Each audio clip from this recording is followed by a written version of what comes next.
9 de la mañana con 3 minutos vamos a seguir hablando del mismo tema, de la convocatoria del presidente Gabriel Boric al Consejo de Seguridad Nacional, que generó una serie de reacciones y si bien en su mayoría fueron positivas, algunos también criticaron la demora en el llamado del mandatario. Vamos a conversar sobre el tema con el exministro del Interior, Rodrigo Delgado. ¿Cómo está, Rodrigo? Muy buenos días. Hola, Frecia, muy buenos días, un gusto estar contigo nuevamente. Igualmente, primero es valorado, por lo menos de manera transversal, ¿no? Me imagino que también es su opinión como lo ha señalado en las últimas horas, ¿no? Sí, se valora el coraje que está mostrando el presidente. ¿Y por qué quiero decir el coraje? Es importante aclarar algunos temas. Yo creo que el presidente a partir del lunes va a tener dos frentes al menos bien complejos de resolver. Primero, si mira hacia afuera, va a haber una ciudadanía con una alta expectativa, ya lo estamos viendo.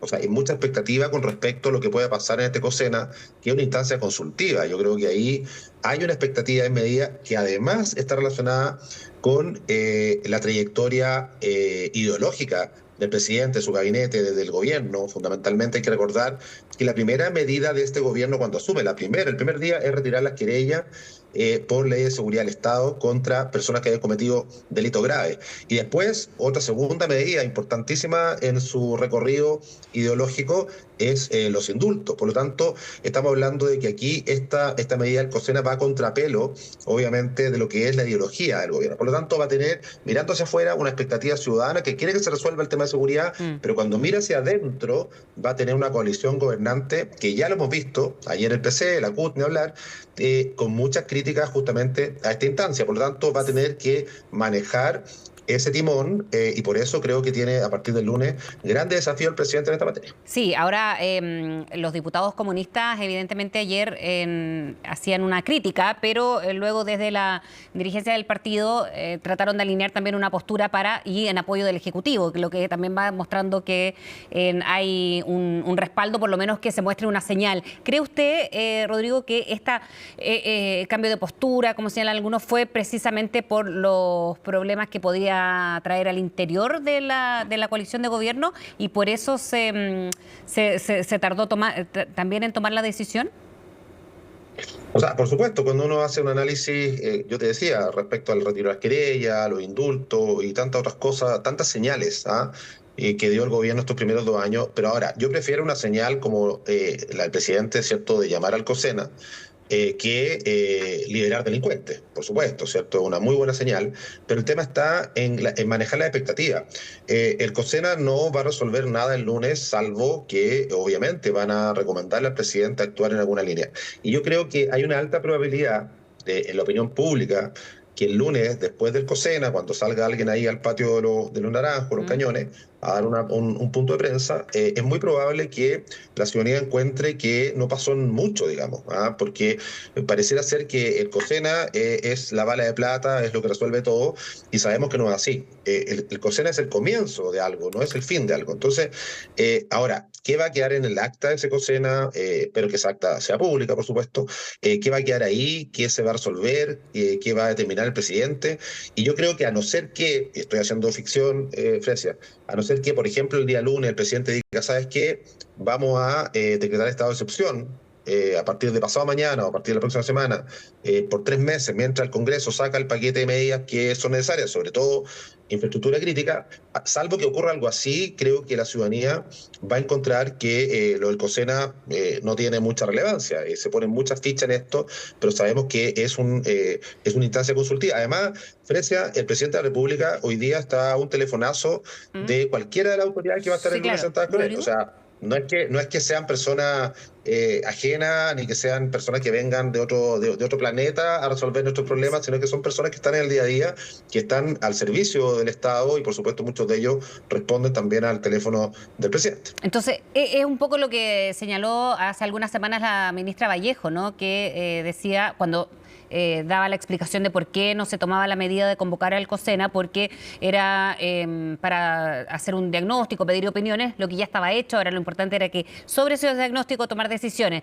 Va un poco en la línea de lo que usted dice, ¿no? Que no se puede resolver solo consultar el próximo lunes cuando ya se convoque el Consejo de Seguridad.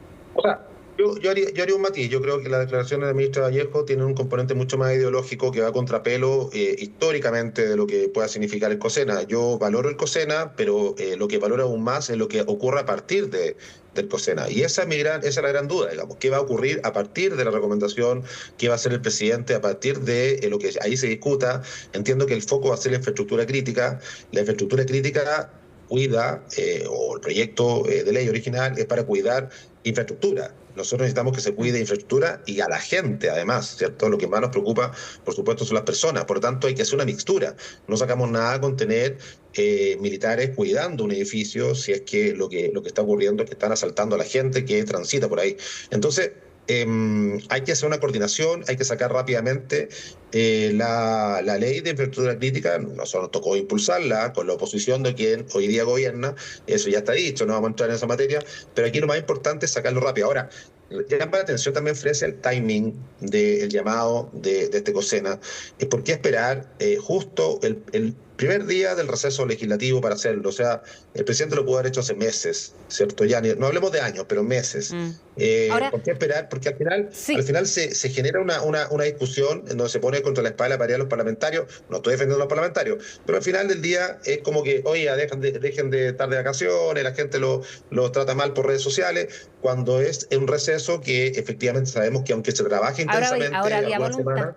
Ahora había voluntad de algunos parlamentarios cuando conversábamos ayer acerca de esta convocatoria de adelantar sesiones si era necesario Sí. para poder trabajar en eso.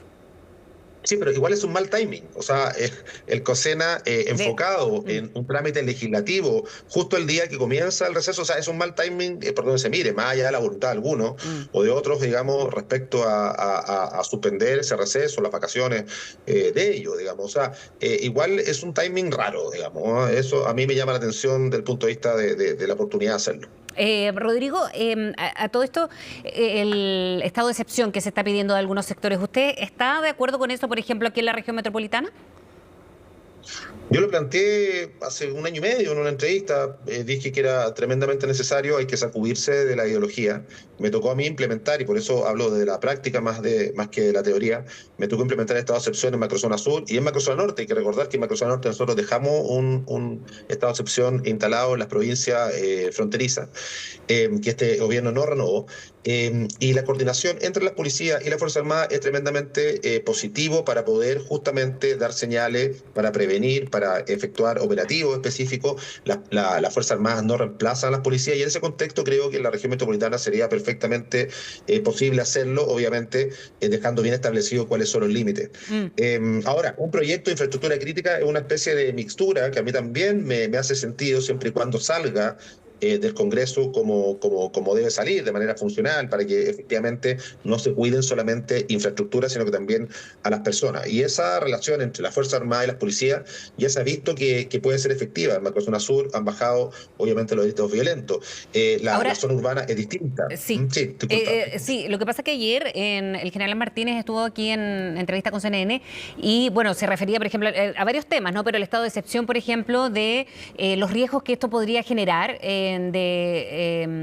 por ejemplo, la responsabilidad de los políticos, decía él, de llamar este estado de excepción, pero por otro lado, había riesgos altos y después no son ellos, señalaba el general Martínez, quienes tienen que hacerse cargo, ¿no? de lo que pudiese ocurrir por cualquier daño a una persona o por lo que pudiese pasar por la falta de preparación a veces en algunos de militares, por ejemplo, a cargo de infraestructura crítica, por ejemplo.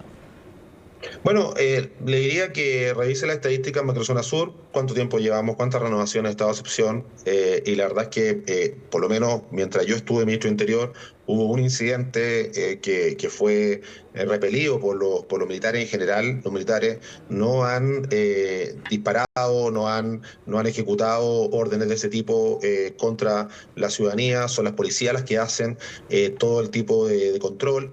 Las Fuerzas Armadas aseguran perímetros, ponen los medios blindados, la inteligencia, drones, etcétera, etcétera. Pero claramente ahí hay un tremendo ejemplo que ocurre dentro de nuestro país. Macrozona Norte pasó exactamente lo mismo, tuvimos 2 periodos de estado de excepción. La verdad es que yo creo que la Fuerza Armada, si bien es cierto, Yo sé que en la interna muchas veces se resisten a este tipo de medidas. Yo creo que las Fuerzas Armadas tienen que entender de que la probabilidad de que haya una guerra convencional en Chile con un país vecino es muy mínima al lado de lo que está ocurriendo. Hoy día vemos cómo en la frontera, ayer nomás, se detenían a migrantes que estaban ingresando insumos para poder hacer explosivos. Eh, Vemos cómo las mafias transnacionales van generando estos buses de acercamiento para poder llevar a la frontera, Ujú. ingreso de armas por Sí. parte de Ahora, piezas. O sea, la entonces población la es verdad, lo distinta que en te la quiero región decir, Florencia, metropolitana. sí, sí, solamente quiero decir lo Ujú. siguiente. El modo de atacar a un país ya no es el convencional, no es solamente que venga un avión extranjero a bombardearnos. Hoy día el riesgo de la ciudadanía es otro, ha cambiado. Y las Fuerzas Armadas también tienen que estar a la altura en unos tiempos y tienen que adecuarse a proteger a la ciudadanía. Mientras tanto podemos discutir si es necesario una tercera policía, una policía más mixta, con grupos, ¿cierto?, que sean más de élite y que puedan también estar a la altura de lo que puedan tener la banda de crimen organizado en materia de fuego, en materia de recursos. Esa es otra discusión, pero las Fuerzas Armadas creo que no se pueden resistir justamente a poder cuidar a la población. Claro, Eso me parece que no era hay que hacer. justamente lo contrario a lo que decía el general Martínez, porque decía que no le parece que las Fuerzas Armadas resguarden en zonas poblacionales de la región metropolitana, porque aquí también es distinta la zona geográfica, por ejemplo, de las fronteras en el norte o lo que pasa en la macrozona sur. Yo creo que acá, así como hago llamado a que la izquierda se sacuda de su ideología, creo que todos los sectores políticos y las Fuerzas Armadas hay que sacudirse del pasado. Hoy día estamos ante otro tipo de amenaza y las Fuerzas Armadas tienen que ser parte de la solución.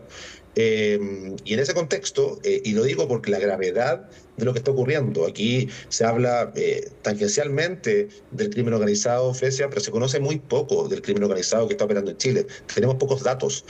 Otro tema, nada que ver, pero relacionado. Ayer la directora del INDH dice que las libertades personales están en amenaza. Mira, yo le diría a ella que tenga un poquito más de conexión con la realidad. ¿Y sabes por qué te lo digo? Porque yo creo que hoy día masivamente la gente está disponible a ceder ciertas libertades.